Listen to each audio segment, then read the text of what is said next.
Good morning class, welcome to Daffodils online classes. कैसे हो आप लोग? आई होप यू आप लोग अच्छे होंगे और आप लोगों की मैथ में पढ़ाई अच्छी चल रही होंगी। आप लोग टाइम टाइम पे जो भी आपके सर वीडियो लेक्चर प्रोवाइड करा रहे हैं उन वीडियो लेक्चर को आप समय समय पर देख रहे होंगे और साथ के साथ जो आपकी एक्सरसाइज चल रही है उसको भी आप कंटिन्यू डेली आप प्रैक्टिस कर रहे होंगे, क्वेश्चंस की प्रैक्टिस कर रहे होंगे, जिससे आपके जो भी प्रॉब्लम्स है वो सॉर्ट आउट हो रहे होंगे। ठीक है बेटा, मैथ में एक ही रूल है, आप जितनी प्रैक्टिस करोगे उतना कम है। प्रैक्टिस ज़्यादा होगी आपकी कैलकुलेशन सही होगी, कैलकुलेशन सही होगी आपके आंसर पे एक्यूरेसी ज़्यादा रहेगा। ठीक है, तो मैथ का यही फंडामेंटल रहता है और कुछ नहीं रहता है। चलो आज हम एक टॉपिक पढ़ते हैं, पोलिनोमियल। बचपन से मेरा मतलब हुआ 7th से हमारा पोलिनोमियल टॉपिक चालू हो जाता है और 7th 8th में भी रहता है। आप लोगों ने 7th में ही पढ़ा होगा, 8th में भी पढ़ा होगा पोलिनोमियल टॉपिक। ठीक है, वहाँ भी आपको समझ में आया होगा। हो सकता है आप लोग भूल गए होंगे क्योंकि आजकल लोगों को कल का याद नहीं रहता है, तो 7th और 8th क्लास की चीज़ें हमें कहाँ से याद रहेगी? सही बात नहीं है? आपने कल क्या पढ़ाई करी आप वही भूल जाते हैं क्लासों में, तो ये तो 2 साल पुरानी बात है। 8th क्लास की चीज़ें आपको कहाँ याद रहेगी? आगे हम टॉपिक पे आते हैं। पोलिनोमियल होता क्या है, हिंदी मीडियम वाले भी सुनेंगे, मैं हिंदी में बोल रहा हूँ। मैं पोलिनोमियल मीन्स बहुपद। ठीक है, पोलिनोमियल का मैं आज यहाँ पर सिर्फ आपको इंट्रोडक्शन दूंगा। हालांकि जो बच्चे जानते हैं अच्छी बात है, नहीं जानते हैं तो आप समझने की कोशिश करिएगा। पोलिनोमियल मीन्स बहुपद। बेसिकली पोलिनोमियल 2 टाइप्स के होते हैं, चर और अचर। यदि मैं इंग्लिश में बोलूँ इसको तो आपका वेरिएबल्स एंड कांस्टेंट। ठीक है, तो क्या होता है वेरिएबल और कांस्टेंट। हिंदी में बोले तो वेरिएबल्स को चर बोलते हैं, कांस्टेंट को अचर। ओके, अब आप लोग सोचोगे चर अचर क्या होते हैं, वेरिएबल कांस्टेंट क्या होते हैं, तो मैं इसको भी क्लियर कर देता हूँ। वेरिएबल्स क्या हो, पहले मैं कांस्टेंट को क्लियर करता हूँ। हम वेरिएबल जिसकी वैल्यू फिक्स होती है, मतलब जिसके मान में कोई भी परिवर्तन नहीं होता है, वो हमारे क्या होते हैं? कांस्टेंट मीन्स अचर। ठीक है, जैसे आपको एग्जांपल मैंने लिख दिया 3, फिर 4, 5, ये सब क्या है? फिक्स है वैल्यू। 3 फिक्स है, कोई चेंजेबल नहीं हो सकता। मैं मार्केट से 3 पेन खरीद के लेके आया, मैं 4 नोटबुक खरीद के लेके आया, तो फिक्स है क्वांटिटी, मेरे पास 4 नोटबुक है। तो जिसमें कोई भी वैल्यू में चेंजेस नहीं होते हैं, फिक्स होता है, वो आपका कांस्टेंट मीन्स हिंदी में बोले तो अचर कहलाता है। ओके, सेकेंड टाइप्स आएगा इसका, सेकेंड टाइप्स आता है वेरिएबल्स। वेरिएबल या हिंदी में बोलेंगे चर, जिसकी वैल्यू चेंजेज होती है। कोई वैल्यू हमें फिक्स नहीं हो, कुछ भी वैल्यूज हो सकती है। आपको मैं एक एग्जांपल समझाने की कोशिश करता हूँ। हम बुक सेलर के पास गए, पेन लेने गए वहाँ पर, तो उनसे हमने ऐसे बोला कि 10 रुपये का हमने कोई उससे पेन लिया, उसने हमें 10 रुपये का पेन दिया, लेकिन हमारे जेब में मात्र 5 रुपीज़ थे। क्या हमारे पास 5 रुपये हैं, पेन 10 का है, क्या वो पेन हमें 5 रुपये में देगा? नहीं देगा। तो मतलब क्या समझना चाह रहे हो, हमारे पास 5 रुपीज़ हैं, बुक सेलर के पास पेन 10 रुपये में बेच रहा है, दोनों की वैल्यू अपनी अपनी जगह फिक्स है, मान परिवर्तन नहीं हो रहा है। ठीक है, तो वो 10 रुपये की चीज़ को हमें 5 रुपये में नहीं देगा। ठीक है, तो इसका मतलब क्या है, वो कांस्टेंट टर्म है, जबकि वेरिएबल में ऐसा नहीं होता है। वेरिएबल मीन्स जैसे मैंने लिखा x, y, कुछ भी हो सकता है, sy की जगह x लिख दिया मैंने, x की जगह आप कुछ भी मानो, कोई आपके ऊपर बाउंडेशन नहीं है। तो आपके वेरिएबल टर्म्स आप 4 मानो, फ्री 5 लो, 6, 7 कुछ भी आप ले सकते हो, y की जगह आप कुछ भी ले सकते हो, जिसको में वैल्यू कोई डिफाइंड नहीं होती, कोई निश्चित नहीं होती है, वो वेरिएबल होता है। जिसकी वैल्यू फिक्स होती है वो कांस्टेंट होता है। समझ गए यहाँ तक? वेरिएबल और कांस्टेंट 2 टाइप्स के होते हैं, वेरिएबल और कांस्टेंट।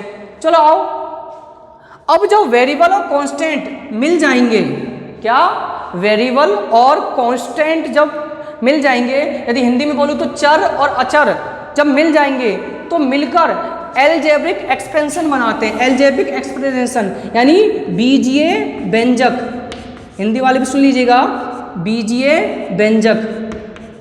जब वेरिएबल और कांस्टेंट दोनों ही मिल जाएंगे तो वो एलजेब्रिक एक्सप्रेशन बनाते हैं, जिसको हिंदी में क्या बोलते हैं? बीजीय व्यंजक। कैसे? यदि मैंने आपको एक एग्जांपल यहाँ दे रहा हूँ, 3x मैंने लिखा है, 3x में क्या दिख रहा है? 3 क्या है? कांस्टेंट टर्म है, वैल्यू फिक्स है। x वेरिएबल है, कुछ भी इसकी जगह वैल्यू आ सकती है, आप जो वैल्यू रखोगे। ठीक है, तो क्या समझे? एलजेब्रिक एक्सप्रेशन की डेफिनेशन क्या हुई? जिसमें चर और अचर, वेरिएबल और कांस्टेंट दोनों मिक्स हो जाते हैं, दोनों ऐड हो जाते हैं, जो नया एक्सप्रेशन बनेगा वो आपका एलजेब्रिक एक्सप्रेशन कहलाएगा। ठीक है, क्योंकि एक बार और बोल देते हैं, इसमें 3x में 3 क्या हुआ, कांस्टेंट, x क्या हुआ, वेरिएबल। अब x की जगह 1 रखिए, 2 रखिए, 3 रखिए, वैल्यू कुछ भी आ सकती है अपनी। ओके, यहाँ तक समझ गए? वेरिएबल एलजेब्रिक एक्सप्रेशन भी समझ गए होंगे। चलो और आगे आते हैं। कोई भी एलजेब्रिक एक्सप्रेशन है, एक से ज्यादा यदि एलजेब्रिक एक्सप्रेशन को हम लिखते हैं, आगे पीछे पद, एक से ज्यादा जब मैं एलजेब्रिक एक्सप्रेशन लिख देता हूं, मैं ये समझना मेरी बात, एक से ज्यादा मैंने एलजेब्रिक एक्सप्रेशन लिख दिया तो एलजेब्रिक इक्वेशन बन जाएगा, बीजीय समीकरण। क्या बन जाएगा? बीजीय समीकरण, एलजेब्रिक इक्वेशन बन जाएगा। किसी भी एलजेब्रिक इक्वेशन में एक, जैसे ये मैं इसकी बात करूं 7y, मैं 7y ले लेता हूं यहां से, तो 7y क्या कहलाएगा आपका? टर्म। ठीक है, हिंदी वाले सुन लीजिएगा, पद कहलाएगा। 7y क्या कहलाएगा आपका? टर्म। मतलब आपका इस एलजेब्रिक इक्वेशन में 1 2 3 4 कितने टर्म हो गए? 4 टर्म हो गए। ओके, फिर चलो एक और मैं इसमें से एलजेब्रिक एक्सप्रेशन उठाता हूं मैं यहां से। 4x² लिखा हुआ है हमारे पास। 4x² में जो वेरिएबल टर्म है उसके ऊपर ये 2 ऊपर लिखा हुआ है, इसको क्या बोलते हैं जानते होंगे आप लोग? क्या बोलते हैं? पावर बोलते हैं। ठीक है, घात भी बोलते हैं हिंदी में, लेकिन यहाँ पावर नहीं बोलेंगे। हालांकि पावर भी बोलो तो कोई दिक्कत नहीं है, लेकिन यदि थोड़ा सा मैं एल्जेब्रिक लैंग्वेज में जाऊँ तो इसको मैं डिग्री बोलूँगा। क्या बोलूँगा? डिग्री। यानी इस टर्म की डिग्री कितनी है? 2 डिग्री। ओके, कितनी हुई इस टर्म की डिग्री? 2 डिग्री।